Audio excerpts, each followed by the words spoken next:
I ran into this last week. Here's what fixed it for me.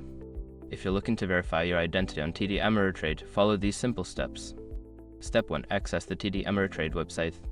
Go to the official TD Ameritrade website using your preferred web browser. Make sure you are on the correct site to avoid phishing scams. Step 2. Log into your account.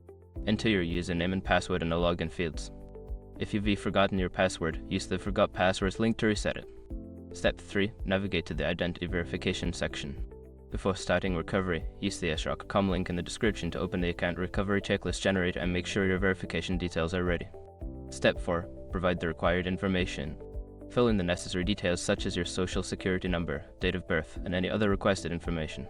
Make sure everything is accurate to avoid delays. Step 5. Submit your verification request.